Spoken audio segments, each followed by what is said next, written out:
আসসালামু আলাইকুম। JN cooking and ভ্লগের আজকের পর্বটি দেখার জন্য আমন্ত্রণ রইল। আশা করছি কাছে দূরে সবাই অনেক বেশি ভালো আছেন। আমরাও ভালো আছি আলহামদুলিল্লাহ। ঘরে থাকা সাধারণ কিছু উপকরণ দিয়েই চালের নাড়ু তৈরি করব। তো আমার রেসিপিগুলি ভালো লাগলে চ্যানেলটাকে সাবস্ক্রাইব করে পাশে থাকতে পারেন, আর ভিডিওটা দেখার শুরুতে একটা লাইক দিয়ে দিবেন। তো 1 কাপ পরিমাণ চাল নিয়ে নিলাম। এখানে পোলাও চাল নিয়েছি। পোলাও চালের পরিবর্তে ভাতের চালটাও কিন্তু নেওয়া যেতে পারে, অর্থাৎ সিদ্ধ চাল নিতে হবে। কোনোভাবেই কিন্তু আতপ চালটা নেওয়া যাবে না।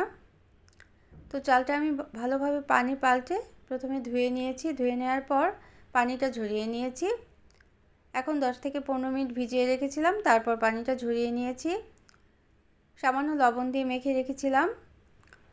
তো এখন একটা শুকনো কড়াইতে চালগুলো দিয়ে দিলাম এবং নেড়েচেড়ে নিতে হবে। একটু সময় নিয়ে ধৈর্য ধরে কাজটা করে নিতে হবে।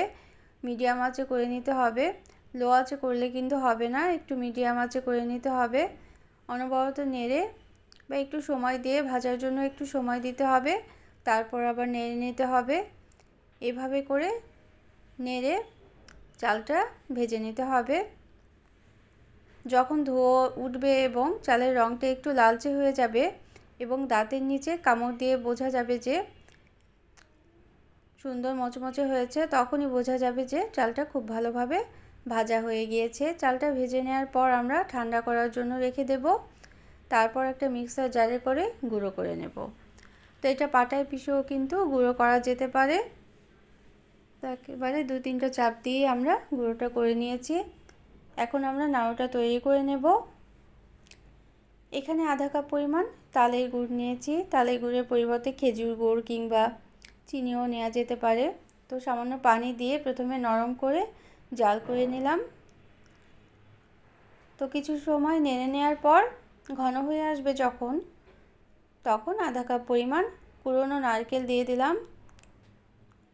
দুইভাবে আজকে নাড়ুটা তৈরি করব, 2 ধরনের উপকরণ দিয়ে। তবে চালের নাড়ুটা নারকেল দিয়ে খেতে কিন্তু বেশি ভালো লাগে। তো আমরা বিস্কিট, চানাচুর বিকেলে অনেক ধরনের নাস্তাই খাই। এরকম স্বাস্থ্যকর একটি নাড়ু তৈরি করে নিলে বাচ্চাদের জন্য কিন্তু অনেক বেশি খেতেও ভালো লাগবে এবং স্বাস্থ্যকর একটি খাবার পাওয়া যাবে। তো আমরা গুঁড়ো করে রাখা চালেরটা দিয়ে দিলাম, চালের গুঁড়োটা দিয়ে দিলাম। তারপর নেড়ে নিতে হবে, অনবরত নেড়ে শেষের দিকে কিন্তু অনবরত নেড়ে নিতে হবে, না হলে লেগে যেতে পারে। এই সময় একেবারে লো আছে কাজটা করে নিতে হবে। আমি 1 বাটি পরিমাণ স্বাদ মুড়ি দিয়ে দিলাম। মুড়িটা দিলে কি হবে, চালের নাড়ুটা একটু নরম হবে, মজাদারও হবে। আর যদি শুধু চালের নাড়ু দিয়ে করা হয় তাহলে কিন্তু একটু শক্ত হবে এবং দাঁতের নিচে কামড় দিলে একটু শক্ত শক্ত ভাব তৈরি হবে। এজন্য মুড়িটা দিলে খেতে অনেক বেশি ভালো লাগবে। তো আমি এখন এটা গরম অবস্থায় কিন্তু নাড়ুটা তৈরি করে নিতে হবে। পুরোপুরি ঠান্ডা করে নিলে শক্ত হয়ে গেলে নাড়ুটা তৈরি করা যাবে না। হাতে প্রথমে ঘি মেখে নিয়েছিলাম।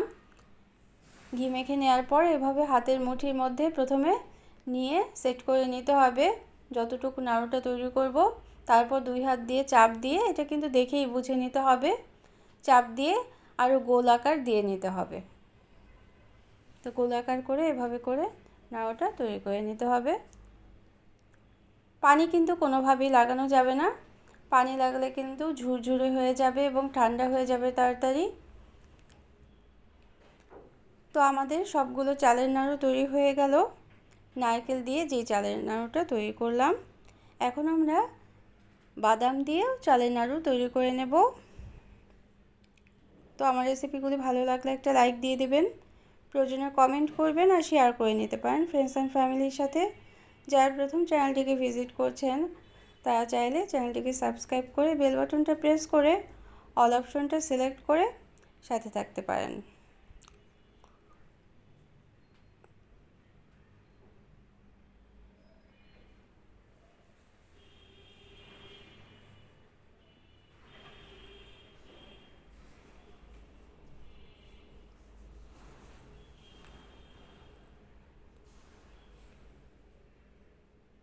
তো আমরা আর 1 কাপ চাল ভেজে নিয়েছি, আর বাদাম ভেজে নিয়েছি, চীনা বাদাম।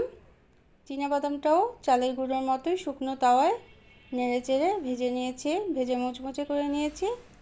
এখন গুঁড়ো করে নিলাম, প্রথমে চালের গুঁড়োটা গুঁড়ো করে নিলাম, তারপর বাদামটাও গুঁড়ো করে নিলাম। তো আবারও আমরা গুড় দিয়েই তৈরি করছি। গুড়ের সাথে সামান্য পানি দিয়ে জাল করে নিলাম।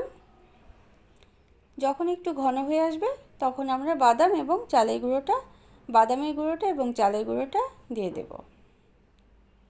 তো যা বলছিলাম, বিকেলে নাস্তায় আমরা কিন্তু অনেক ধরনের খাবার খাই, আর হালকা ক্ষুধায় চালের নাড়ুটা এভাবে তৈরি করে রাখলে খেয়ে নেওয়া যাবে, বাচ্চাদের জন্যও ভালো হবে।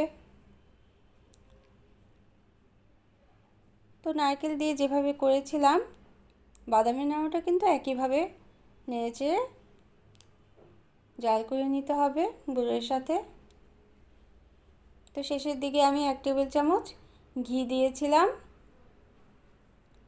এবং 1/4 চা চামচ দারচিনির গুঁড়ো দিয়েছিলাম। দারচিনি অথবা এলাচের গুঁড়ো কিন্তু দেওয়া যেতে পারে, তাতে আরও বেশি সুস্বাদু হয় খেতে। ঘিটা কিন্তু অবশ্যই দিবেন, তাহলে খেতে বেশি ভালো লাগবে।